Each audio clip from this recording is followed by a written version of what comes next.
Sizlarga lotkalarda ishlatiladigan pog'i material qalinliklari haqida qisqacha ko'rsatib beraman. Bu yerda bir nechta turdagi pog'i materiallar bor va ularning qalinligi har xil. Birinchisi eng yupqa 500 lik material bo'lib, bu yengil va yupqa material, asosan Xitoy lotkalari uchun ishlatiladi.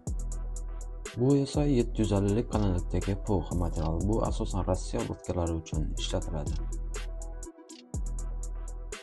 Bu 850 lik material, asosan baliq ovlash lotkalariga ishlatiladi. Professional lotkalar uchun 1100 lik material.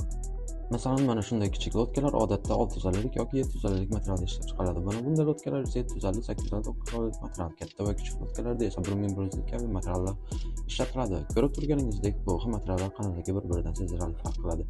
Lotka tanlayotganda bunga albatta e'tibor berish kerak.